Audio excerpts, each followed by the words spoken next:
All right, so if you guys remember back a few months ago, we talked about how Three Arrows Capital founders Zhu and Kyle Davies, which was a fund that blew up in all of the Luna mess that had happened in the past year and a half. A few months after that, they announced that they were going to be opening their own exchange. Now, a lot of people did not think that this was going to be a real thing. They were wondering who would be willing to invest in this exchange, given that these people, again, the fund that they founded just blew up a few months prior to this announcement. So again, a lot of people just kind of laughed at this. They thought there was no way, especially because the name of that exchange was rumored to be GTX, because G comes after F, being a play on FTX. And again, that was the rumor. The name of the exchange did not end up becoming GTX, but believe it or not, the exchange has launched, again, through the owners, Zhu and Kyle Davies. Now, they're not the CEO. I don't know the name, or I forget the name of the CEO, but they are obviously heavily involved, and the exchange is called OPNX, or OpenX. And again, a lot of people were kind of caught off guard or by surprise from this because, again, not to keep, talking about it, but these guys just blew up a fund. So I don't know why, I don't think they're ready to go jumping back in. This is just my 2 cents, is that maybe they should take some time off and, revisit this later after they've gained the trust of the community. Now, maybe this is their attempt at gaining the trust of the community.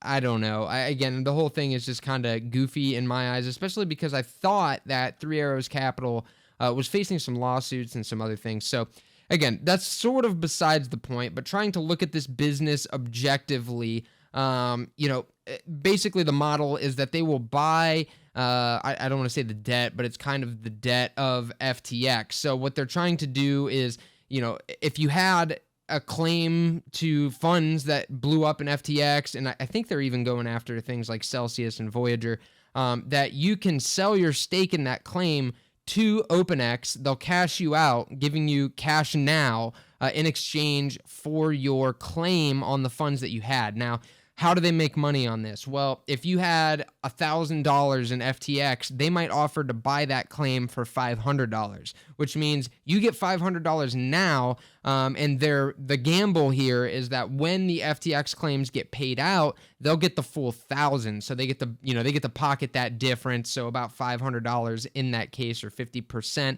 I don't know exactly what their margins are, but that's again the thought behind this business model, is that they can buy the claims from people who need the money now, and those people get the money that they need, and in turn, OpenX gets the claim on those funds, and later is hoping that they'll get paid in full, the full amount. Now, in most cases, when you go through like bankruptcies like this, or the blowing up of funds / exchanges, the full dollar amount isn't always paid out. So if you had $1,000, they might give you, if they are able to recover 75%, you would get $750. So again, their gamble here is that margin. They basically have to buy it cheap enough from the people who have the claims to where that, when the claims get paid out, they make that spread. So again, just kind of breaking down how all that works, that's the idea. Now, that in itself, I don't think is inherently bad.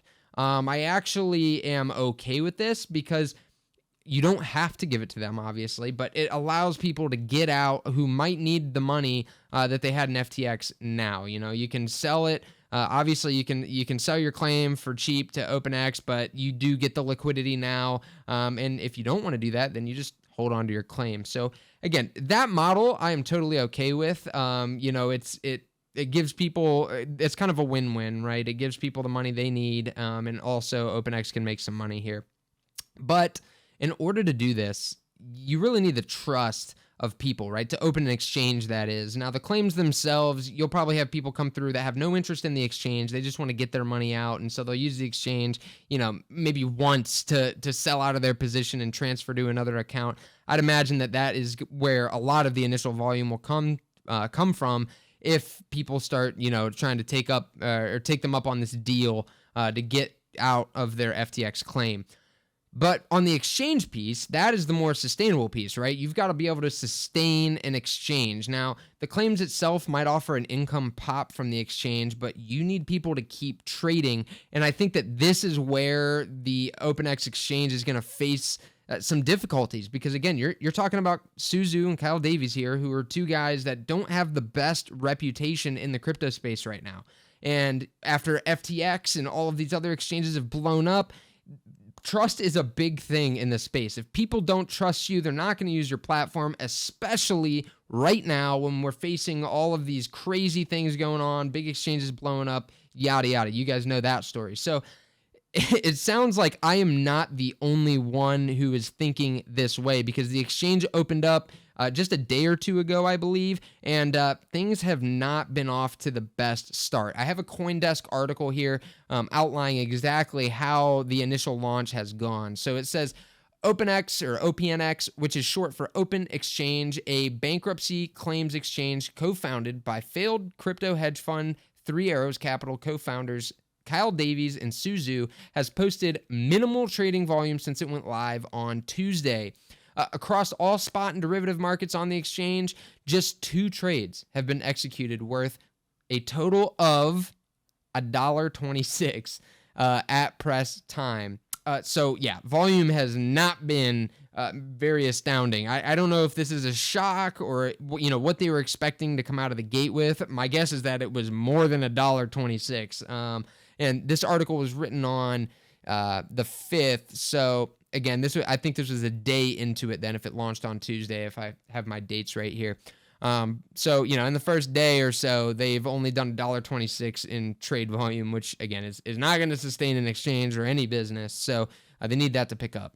OPNX CEO Leslie Lamb, so that's the acting CEO who I was talking about earlier, because Zhu and Kyle Davies are not the acting CEOs, or I'm not sure exactly what their role is. I believe, they have co-founded this exchange, but they've kind of turned the leadership over, which I think is a good move given their status. Now, again, people are still viewing this as Zhu and Kyle Davies exchange, so I don't know how much good that does. But anyway, Leslie Lamb told CoinDesk that the lack of liquidity is because there are no internal market makers for the exchange, and it is not giving preference to external market makers. Lamb added that a public market-making program will be rolled out to spur liquidity. So that seems to be the biggest issue of this exchange, is that there are no market makers. And while, yes, market makers have been prone to manipulating the markets and making it do things unnaturally, they do serve a really big or a key function in an exchange like this, right? You need liquidity on both sides.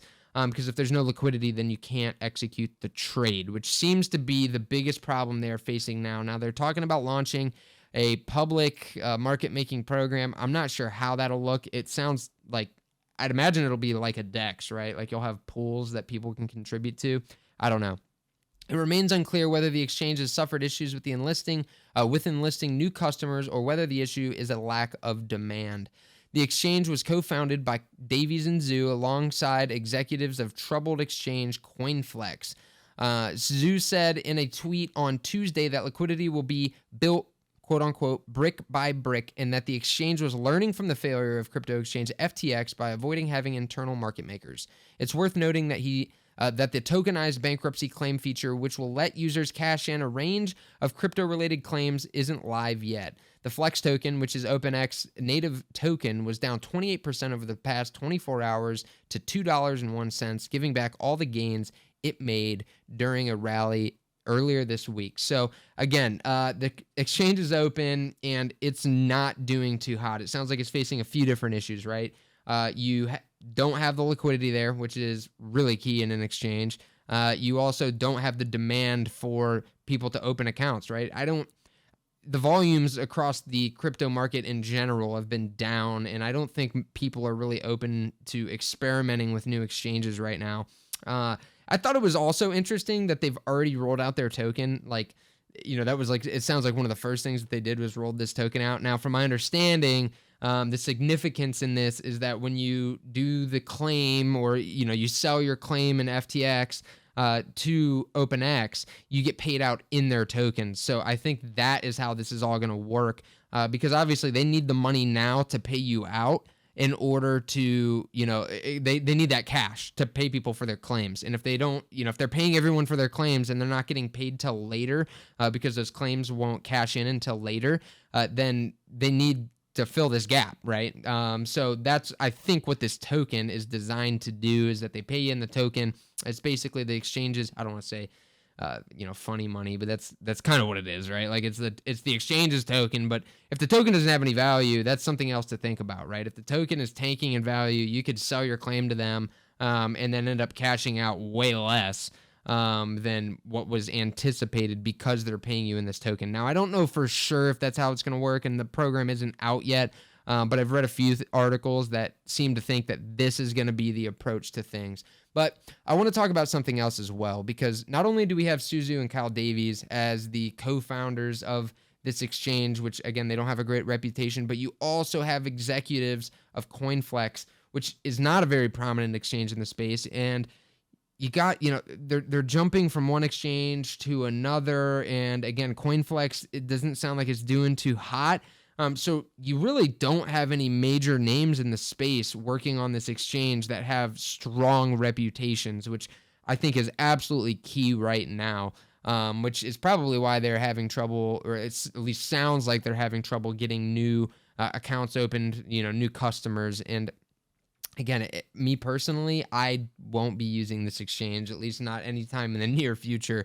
I obviously want to see how this goes, and right now I'm fine with the exchange that I have. I don't spend a lot of time on exchanges. Now, I know a lot of people, with everything that's going on with Binance, with OPNX being a derivatives exchange, they offer some, extra things that Binance used to offer. But again, right now we're seeing how that went for Binance, right? They offered it in the US, and now they are getting sued by different government agencies in the US.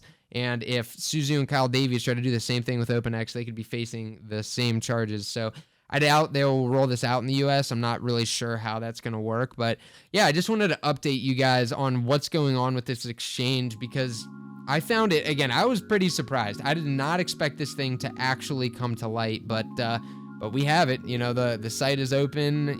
You can trade now on their platform.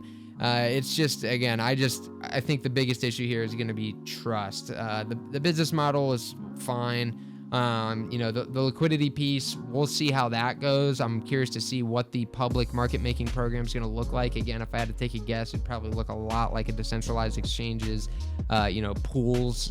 So you'll probably see something like that, the ideas here I don't think are bad. The claims piece is fine. Public market making, that sounds great if it works great, but the trust is the big factor here. So I'll continue to keep you guys updated on this. If this is your first time to the channel, please like and subscribe. And with that being said, I will see you guys all next time.